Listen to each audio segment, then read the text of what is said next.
Bonjour à tous, on se retrouve sur PowerPoint pour apprendre à faire un modèle conceptuel de flux grâce à PowerPoint. Alors bon, du coup j'ai ouvert un PowerPoint quelconque, je suis passé à la deuxième diapo, j'efface les emplacements pour écrire, et donc pour faire notre modèle conceptuel de flux, donc on va aller dans Insertion, et on va aller ici dans Illustration et dans Forme. Et donc ici on a accès à plein de formes différentes, plein qui vont pas nous servir aujourd'hui, mais qui pourront vous servir plus tard dans d'autres schémas. Et donc là on va commencer avec les rectangles, et donc le grand rectangle du coup qu'on appellera le domaine d'étude, évidemment. Domaine d'étude. Alors le mieux c'est de le mettre un peu plus bas pour avoir la place de mettre les activités. L'important sur PowerPoint, en fait, c'est qu'on peut personnaliser un peu les formes qu'on intègre. Alors ici, on a déjà des modèles déjà préexistants, avec noir, rouge, un peu des effets dans les couleurs avec des dégradés, ce genre de choses. Et sinon, on peut le personnaliser soi-même. Donc dans remplissage, on peut choisir la couleur du remplissage, on peut même dire aucun remplissage, et dans ce cas-là, la chose elle est transparente. Avec si je l'amène là, on voit qu'elle est transparente. Et donc là, ça fait qu'un rectangle vide, et on peut encore personnaliser le contour par exemple, on peut le faire rose, et surtout on peut le rendre plus épais, là c'est pas très visible, donc on va lui mettre 3 points d'épaisseur, et donc il devient un peu plus épais. Et ainsi de suite. Donc voilà pour le domaine d'étude. Alors là on va y mettre un petit remplissage quand même, on va le mettre en... Ah, ça c'est pas joli mais c'est parfait. Et donc voilà, domaine d'étude. On peut insister, donc on peut faire de nouvelles formes. Et voilà, une activité numéro 1. Hop. Activité numéro 1. Si on n'a pas envie à chaque fois d'aller dans insertion, forme, resélectionner la forme, s'embêter au millimètre, parce que là, essayer de refaire la même forme, c'est pas pratique. Là, vous voyez, sans doute que celle-là, elle a l'air plus large que celle-là. Effectivement, elle est plus large. Alors, soit je peux faire ça, les superposer, et ensuite faire attention. Mais le mieux, en fait, c'est de copier-coller. Là, je fais CTRL-C, CTRL-V, et là, j'ai la bonne taille, et j'ai plus qu'à modifier l'intérieur, et donc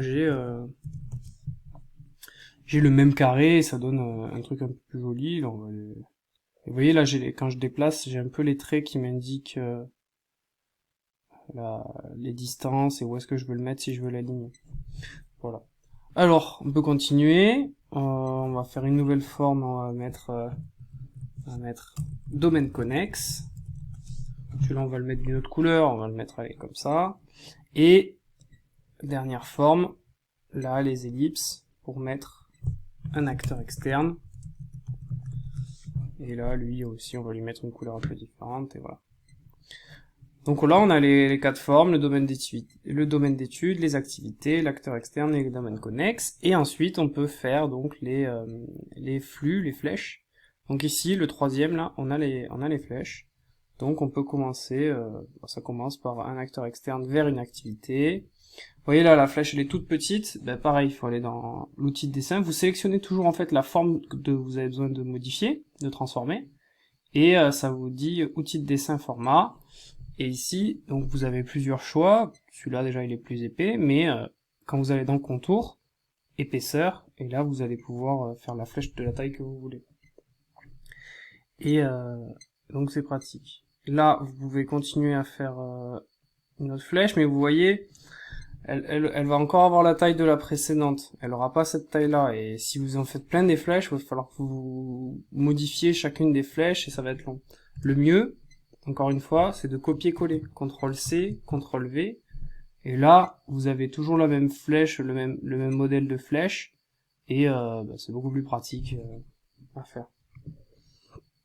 Vous voyez, quand je colle, comme j'ai bien collé la flèche au bord de ce carré, quand je le déplace, la flèche elle vient. Mais ça reste pas connecté aux autres activités ou aux autres formes, donc c'est pas optimal, mais voilà. Donc le mieux c'est que pour les flèches, faire des copier-coller. Donc là on va dire Donc ça part de l'acteur externe, activité 1, activité 2, ça va au domaine connexe. Hop, et évidemment, une dernière forme pour vous montrer les flux externes. Donc il va d'un domaine connexe à l'acteur externe. Les flux externes, vous savez, on peut soit ne pas les mettre, soit les mettre en tiré, soit les mettre entre tirés. Comment on fait pour faire des flèches en tiré? Donc toujours pareil, format, contour, et là on va au lieu d'aller dans l'épaisseur, on va dans tirer. Et donc tirer, ici vous avez plusieurs formes de tirer, vous voyez qu'ici ça se modifie. Là ça fait des petits points, là ça fait des tirés pas mal, là ça fait des gros tirés. Après, bon, c'est des signes de morse un peu bizarres, mais... Et donc, par exemple, celui-là, il fera très bien, vous voyez. Voilà. Sur ce logiciel, enfin, sur PowerPoint, donc, on peut pas écrire vraiment sur les flèches. Donc, ce qu'il faut faire, c'est ajouter une zone de texte. Donc, vous allez dans Outils de dessin, Format, Zone de texte. Après une zone de texte, vous sélectionnez une zone, et là, vous écrivez quelque chose. Donc, flux... Ça, c'est le flux entrant. Et comme d'habitude, vous pouvez soit écrire la phrase entière, soit vous mettez des chiffres et des nombres, et après vous faites une liste. Flux entrant, flux interne, flux sortant, flux externe. Donc là, le schéma, il n'est pas terminé, évidemment. Mais c'était pour vous montrer toutes les petites fonctionnalités de PowerPoint pour pouvoir faire un schéma. La dernière qui est en fait la plus utile, puisque si vous le faites sur PowerPoint, a priori c'est pour le présenter sous format PowerPoint, quoi, de faire une présentation. Donc l'idée, l'utilisation la mieux, c'est d'utiliser les animations sur PowerPoint, de faire afficher les choses une après l'autre. Donc par exemple, vous allez dans animation, faut sélectionner une forme, sinon ça reste grisé. Vous sélectionnez une forme et vous décidez comment elle va apparaître. Donc là, on va cliquer sur apparaître. Et donc c'est la première chose qui va apparaître. Attention, s'il y a des choses qui sont pas à qui on n'a pas affecté des animations, elles vont être là dès le début. Donc je vous montre. En fait là il y a tout dès le début, sauf celui que j'ai dit d'apparaître en premier. Mais en fait tous les autres, on va dire qu'ils sont à apparaître en 0. Donc là, quand je clique, il y a la première chose qui doit apparaître. Donc là on va le faire pour les autres. Celui-là par exemple il va être en fondu. Celui-là en entrée brusque. Ah, je suis pas arrivé. Voilà. Pour l'acteur externe, on va lui mettre un flottant entrant. Domaine connexe, il va apparaître comme le domaine d'études. Et voilà, donc là on va le voir. Mais là vous voyez, il reste que les flux, alors c'est bizarre. Et quand on clique, au fur et à mesure, donc il y a les choses qui apparaissent petit à petit. Et voilà. Et donc pareil, on peut faire toujours pareil, mais pour les flux, on peut toujours leur attribuer donc une animation, et donc ça fait quelque chose d'un peu sympa et à présenter. On peut mettre un peu de suspense dans les présentations. Et là, je vous montre encore une fois. Et là, il reste que les écritures, parce que les écritures, c'est pas vraiment les flèches, c'est des zones de texte qui sont à côté. Et donc celles-là aussi, il faut leur mettre des animations. Et donc, vous voyez, ça apparaît petit à petit, l'acteur externe, domaine, et ensuite les flux, et voilà. Et donc, si vous voulez que les textes aussi apparaissent, en même temps que le reste, vous pouvez leur en attribuer.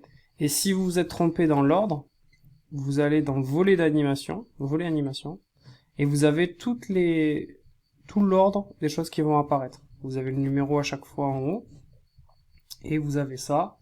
Et donc ça vous permet d'organiser, par exemple, vous voyez là, le flux entrant 10, ce serait bien qu'il apparaisse en même temps que la flèche 6. Du coup, je vais prendre lui et je vais le monter là.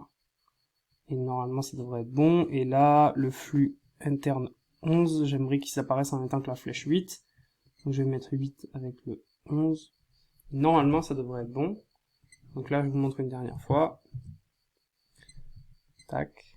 L'activité, la deuxième activité, l'acteur connexe, l'acteur externe, le domaine connexe, et là le flux, puis le flux entrant, la flèche, puis le flux interne, et ainsi de suite. Et voilà.